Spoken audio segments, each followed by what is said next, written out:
5 straight months periods नहीं आए थे बिना मेडिकेशंस के खुद से करेक्ट किया है. I fainted. 2 beautiful kids which I conceived naturally. Hello and welcome back to my vlog. So today's video is going to be a talking video and I'll be sharing my PCOD experience. मेरे को कभी भी regular periods आए ही नहीं मुझे लगता है. Most of my life मेरे को इरेगुलर पीरियड्स ही थे and there was a time जब मेरे को 5 स्ट्रेट मंथ्स पीरियड्स नहीं आए थे. Now as you know I have 2 beautiful kids which I conceived naturally और मैंने बिना मेडिकेशंस के खुद से करेक्ट किया है. So I wanted to share my experience क्योंकि आजकल ये इतना कॉमन है. Every one girl out of 5 जिसको PCOD है ही है. So let's dive into it. तो पहले मैं बताऊंगी बिफोर मैरिज मेरा साइकिल या PCOD कैसा था. तो मेरे को 13-14 की एज में पीरियड्स हुए. First and second went well and I think third fourth के टाइम पे इट वेंट टिल 1 month और वो इतना बुरा था कि मैंने किसी को शेयर नहीं किया. बिकॉज हम लोग को जैसे इंट्रोड्यूस करते हैं कि ये सबको होता है, इट्स नेचुरल फिनोमिना, और मुझे लगा कि नेचुरल है, सबको होता है, तो शायद 1 month भी सबको ही होता होगा. और मैंने किसी को शेयर नहीं किया and I was not much comfortable with my step mom. तो मैं शेम वगैरह की वजह से मैंने उनको बताया नहीं. And one fine day I fainted और उसके बाद सबको पता चला कि मेरे को लास्ट 30-40 डेज से पीरियड्स हो रहे थे. आई लॉस सो मच ब्लड और स्ट्रेट 40 डेज तक नहीं था, बीच में कुछ स्पॉटिंग था, फिर 2-3 दिन रुक जा रहा था. But it went for almost 30-40 days जितना मुझे याद है. उसके बाद स्कूल डेज में ऐसा ही था, 1.5 month type. Then I went to college. It became worse in college. ना तो हम लोग टाइम पे सोते थे, 2-3-4 तक सोते थे. मॉर्निंग में बहुत लेट उठते थे, ब्रेकफास्ट स्किप कर देते थे एंड देन नो वर्कआउट और सो मच स्ट्रेस क्योंकि अडल्टहुड है, टीनेज लाइफ है, हर छोटी छोटी बात पे स्ट्रेसिंग कर लेना. तो कॉलेज में इट बिकेम वर्स्ट. बट मैंने इतना लाइटली लिया क्योंकि I had zero awareness of PCOD. तो मुझे पता ही नहीं था और मैं चिल रहती थी कि इन लोग को आ रहा है, इन लोग को क्रैम्प्स हो रहे हैं, मेरे को तो घंटा कुछ नहीं हो रहा. तो मैं बहुत चिल रहती थी. After college I went to Hyderabad for job. उस टाइम पे मेरे कलीग्स ने मुझे बताया this is not something to be carefree about, you should get it tested, एक बार चेक कराओ क्या प्रॉब्लम है. तो फिर मैंने कहा ठीक है, let's give it a shot. मैं हॉस्पिटल गई, very renowned hospital in Hyderabad, birth place. Full testing हुई मेरी, प्रॉपर अल्ट्रासाउंड जो भी टेस्टिंग होती है, ब्लड टेस्ट भी हुआ था. फिर मेरे को पता चला कि आई हैड PCOD और तब मेरे को पता चला PCOD होता क्या है. इट्स पॉलीसिस्टिक ओवेरियन सिंड्रोम और डिसऑर्डर. तो ये 2 कंडीशंस होती हैं. तो PCOD जो मुझे है, PCOD जो ज़्यादातर लड़कियों को है, PCOS is a serious version of polycystic ovarian. So इस कंडीशन में होता क्या है, आपके ओवरीज में मल्टीपल एग्स बनने लगते हैं और एवरी मंथ जो एक एग रिलीज़ होता है जिसकी वजह से हमको पीरियड्स होते हैं, वो एक एग रिलीज़ ही नहीं होता है. बट उस रिलीज़ करने के लिए बॉडी आप प्रिपेयर करती है, एक एंडोमेट्रियम लाइन बनाती है, जो लाइन एवरी मंथ डिस्चार्ज होती है विद द एग. अब वो इतनी थिकन होती जाती है जस्ट टू प्रिपेयर इटसेल्फ कि हाँ अभी एग आएगा, वो नीचे जाएगा. और जब पीरियड्स नहीं होते हैं, जो कि एक कंडीशन प्रेगनेंसी में भी होती है, तो हमारी जो नीचे की वॉल होती है वो थिक करती है सो दैट वो बेबी को होल्ड कर सके. अब वो बेबी भी नहीं है, एग भी नहीं आ रहा, लेकिन वो लाइन अपने आप को थिक करे जा रही है. तो आफ्टर अ सर्टेन टाइम वो शेड होने लगेगी अपने आप. फिर किसी किसी को पता होगा, जिसको ये पता है PCOD PCOS में क्या होता है, कभी कभी स्पॉटिंग आती है, डिस्चार्ज होता है, बट वो डिस्चार्ज एग नहीं होता है, एग रप्चर ही नहीं हुआ आपका. तो टेक्निकली जो वो मल्टीपल एग्स बन रहे हैं, कोई भी एक दूसरे को फुली मैच्योर ही नहीं होने दे रहा है. 10-15 एग्स एक साथ में और मोर देन दैट और लेस देन 10-15, बट कोई भी एक दूसरे को फुली मैच्योर नहीं होने दे रहा है. वो रप्चर ही नहीं हो रहा, वो आ ही नहीं रहा है. इस वजह से आप अगर कंसीव करना चाहते हो तो आपका वो ओव्यूलेशन टाइम भी अलग है. अगर आप नॉर्मली भी हो तो भी आपका वो डिस्चार्ज नहीं आएगा एवरी मंथ.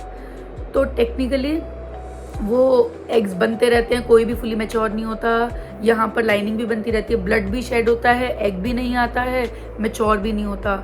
PCOS में सिंड्रोम में क्या होता है, it's a little severe than PCOD. में मेटाबॉलिक डिसऑर्डर होता है, इंसुलिन रेजिस्टेंट हो जाती है, it can affect fertility more deeply. तो हाँ, ये कंडीशंस हो जाती है, इसमें मेडिकेशन की भी ज़रूरत होती है। मेरे डायग्नोसिस के थोड़े 1-1.5 साल में ही शादी हो गई थी, तो मैं एनीवेज़ मैं इसको करेक्ट करना चाहती थी। तो जब दिखाया तो डॉक्टर ने मेरे को एक मेटफॉर्मिन दिया और एक और कोई टैबलेट होती है 28 डेज़ की, वो एवरीडे खानी होती है, जो हार्मोन्स को बैलेंस आउट करता है, and then eventually you get your periods. उसके बाद में मैं वो टैबलेट्स लेती थी, नॉर्मल हो गया, फिर 3-4-6-7 मंथ्स के बाद वैसा ही हो गया, फिर वापस वो टैबलेट ले ली। ये मेरा दिमाग में बैठ गया था कि जब नहीं होगा तो हम वो ले लेंगे। डीपली नहीं सोचा मैंने ज़्यादा। उसके बाद जब मैं मेरे पापा के डेथ के बाद में मैं वहाँ पर थी अपने घर, फिर मेरे जीजू ने मुझे देखा कि मैं मेटफॉर्मिन क्यों ले रही हूँ, सिंस उनको डायबिटीज़ है। तो मेटफॉर्मिन के साइड इफ़ेक्ट्स तो वही नॉजिया, डिजीनेस, ये सब होता है, और ये इंसुलिन रेजिस्टेंस में भी काम आती है। तो eventually it's not a good medicine to be taken. Also ये कोई परमानेंट लॉन्ग टर्म सोल्यूशन नहीं देती है, ये आप लोगे ठीक हो जाएगा, बाद में वापस से लेना पड़ेगा। तो फिर मैंने वो कम्प्लीटली छोड़ दिया।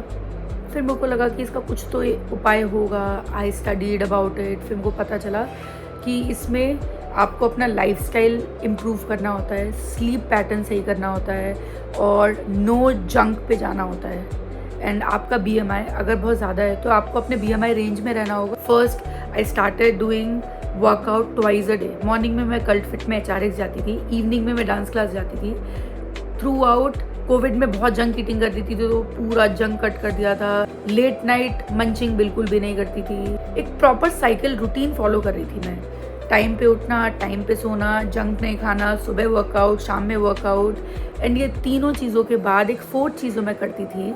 आई डोंट नो, अगर मैं प्रिस्क्राइब नहीं कर रही हूँ, लेकिन अगर आप लोग को लेना हो तो आप ले सकते हो। This a herbal tonic Ashoka wrist, जो मैं मॉर्निंग में लेती थी वार्म वाटर के साथ में, and I took it for 2 months, and trust me, ये 2 महीने ये सब चीज़ें करने से ही मेरे PCOD करेक्ट हो गई थी। तो आप खुद सोचो कि ये कितना इम्पैक्टफुल है।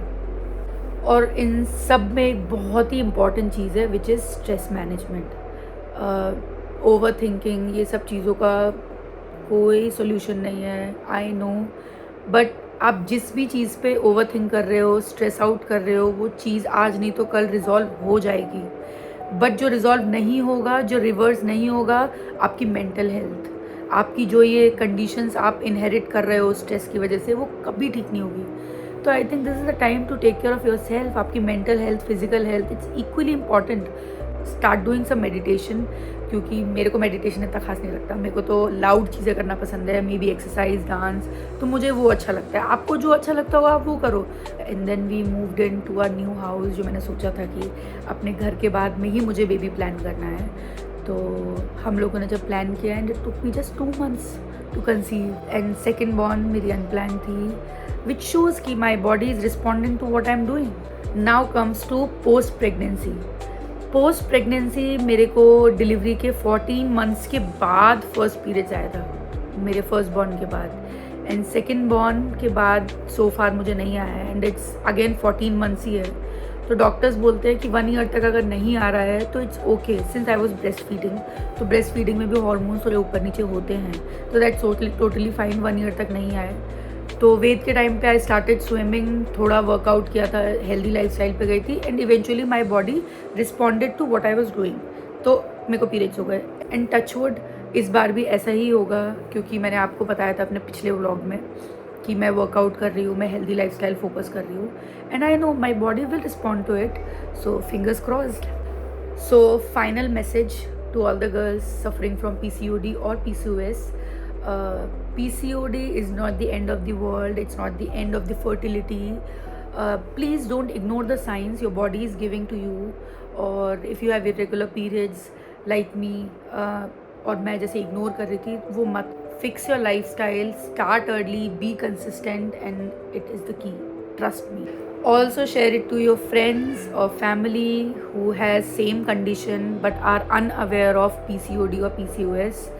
Please, it will be very helpful, and thank you. Bye. Please subscribe to my channel, and love.